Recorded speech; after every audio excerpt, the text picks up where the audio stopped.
This really is turning out to be the worst year in women's wrestling history. 3 divas in the last 2 weeks are now finishing with the company. The first one is Beth Phoenix, who will be leaving once her contract expires next month. Now, Beth is a great in-ring talent, but she couldn't cut promos. I mean, how sad is it that she never improved on the mic in over 6 years? So therefore, it's no big loss. In fact, it's actually a good thing. Her leaving opens room for divas with actual mic skills to get more TV time. And we have enough divas with horrible mic skills that Beth leaving doesn't have any effect at all. It's just one less talentless diva that couldn't talk. Sorry, I was just using the same logic people use for every other diva leaving this year.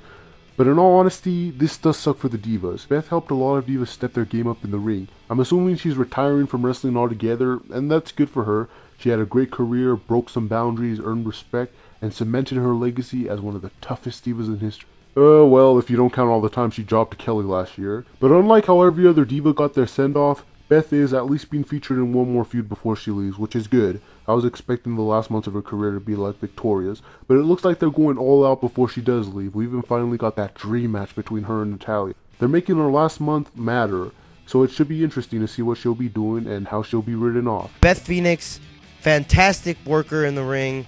She carried a lot of people. She wasn't too quiet about calling spots and asking the referee for time. Seriousness, Beth will be missed, but she won't be missed to the extent of, I don't think we'll be making a 10-minute video paying a tribute to her and explaining her whole career. And after months of speculation, Kelly is now officially gone from the company. Truly joyous day for all Kelly haters, and we can only hope that this means another diva will be pushed as the face of the division.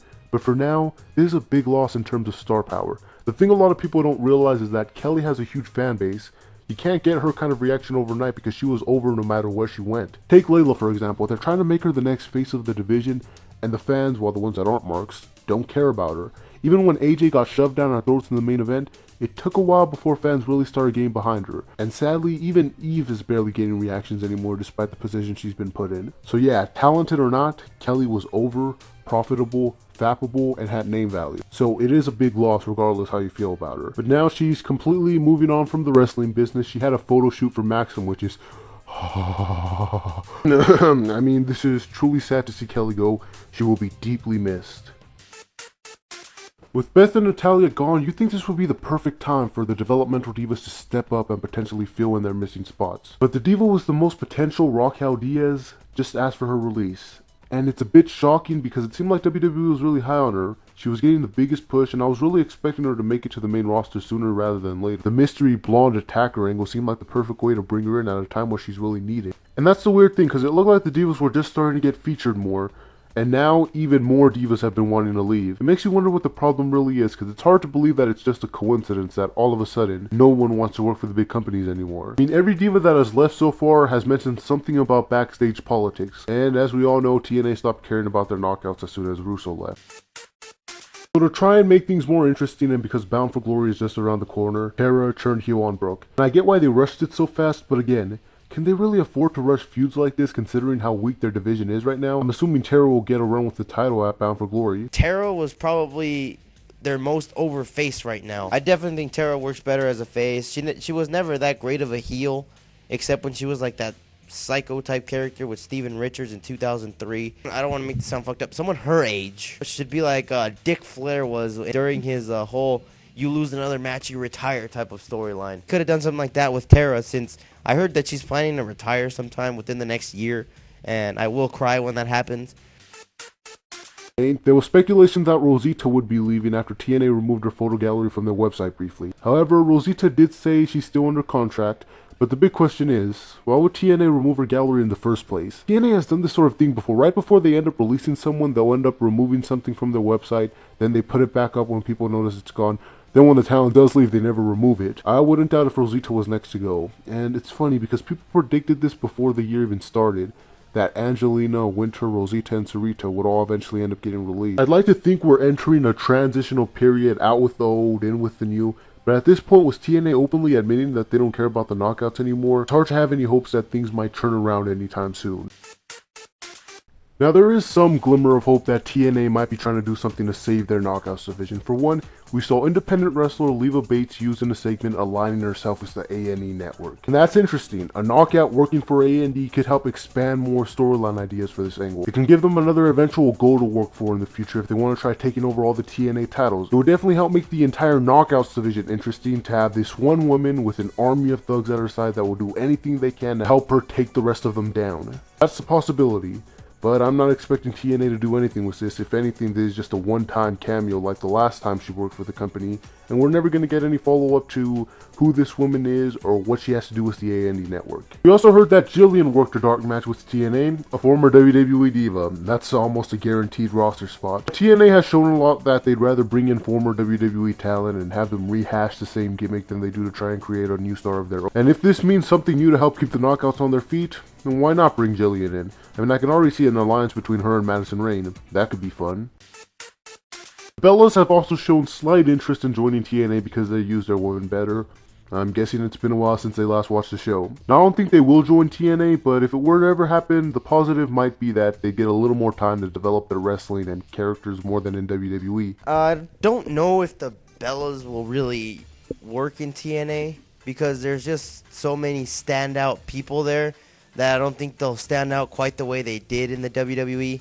And another thing is they don't really restrict the movesets in TNA. Okay, people will might finally realize that they're okay in the ring and people will stop burying them, but then people will start to bury MTO for praising them so much because that's just what they are. They're just okay in the ring. That's all I've been saying this entire time, that they're not as bad as people make them out to be. And it's ridiculous when they'll praise other divas who are of equal talent, such as the Blossom Twins. Speaking of which, TNA just filmed some new reality TV show in the UK where the Blossoms might get a chance to make a TNA roster spot. And I don't know how much they will help the division considering they'd be the only knockout tag team, so they'd pretty much have to wrestle individually. But as I've mentioned before, the Blossom Twins are pretty much a British version of the Bellas from 2008. Yet there's already people saying the Bellas need to stay away from TNA, they should hire twins with talent like the Blossoms. There's really no logic behind that argument because all you have to do is watch any of their previous matches and you'll know they wrestle the exact same way.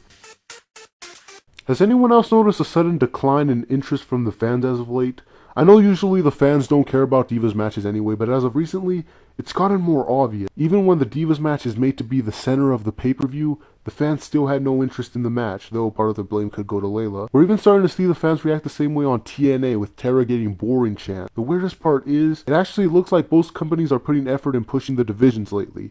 They've been getting storylines, promos, longer matches, decent build, and it's like the crowd cares even less about them now than when they did when they were being treated like piss breaks. I really like this mystery attacker angle. Not only is it a storyline for the Divas, but we're getting more than just two divas on TV at a time. One storyline is helping make all the divas relevant again. All I hope is that the mystery blonde wasn't even a wig. It'd be much better if she had someone working with her. Plus, it'd help extend this storyline even further and give another diva an opportunity. So Antonio Cesaro dumped Aksana, and I guess that means Aksana is a face now? So Aksana goes from using Eve's gimmick of being dirty and manipulative, using men to get what she wants, and now we're supposed to feel sorry for her because she got dumped? It really doesn't make a lot of sense. Nothing has been happening to make us feel like Aksana is a helpless victim. She was using her body to manipulate all of Antonio's opponents. How are we supposed to sympathize with her when we've seen what a conniving Jezebel she really is? Plus, this is one less heel in the Divas division, so now Natalya really is the only heel jobber left. Maybe one of the reasons they did this is because Eve is the champion now, and they might want her to have a lengthy run with plenty of face competition lined up.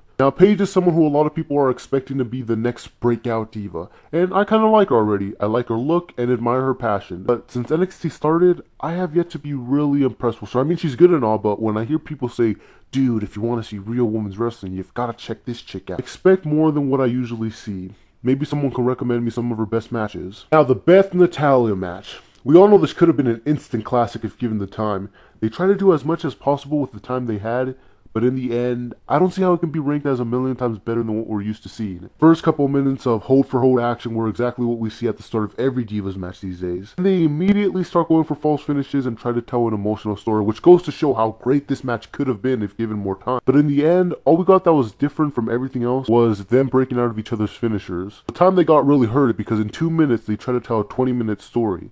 So hopefully they'll have just one more match before Beth leaves, one that's longer and more meaningful. We got Layla versus Natalya for the first time ever. These two had a good match on Superstars earlier this year, but they've had 50 more rematches since then, and every match has been less impressive than the others. Can't really blame them, well, I blame Layla, But Natalya is the only jobber Layla can squash now, so we're pretty much guaranteed to see this match over and over again. And it's hard to keep a match fresh when you're facing the same opponent every other week, especially if that opponent is Layla. With a smile on Beth's face. So, let's see what Layla has done wrong this week. For one, she took a sick bump outside, then she just gets up and no-sells it by kicking Evil's the leg she just injured. She even hit her finisher in the process. Yeah, real devastating. Her infamous Kelly-like screams of pain returned. Eve, one step ahead of the former Divas champion. And she proved her poor timing and positioning skills with the botched Andy. Then somehow this kick is more deadly than all the others she tried before. Seriously, she shouldn't use a kick as a finisher. She does not know how to use it. Anyway, that just about does it for this week. This has been MTO with MT Omar Review saying yada yada yada, blah blah blah, the end.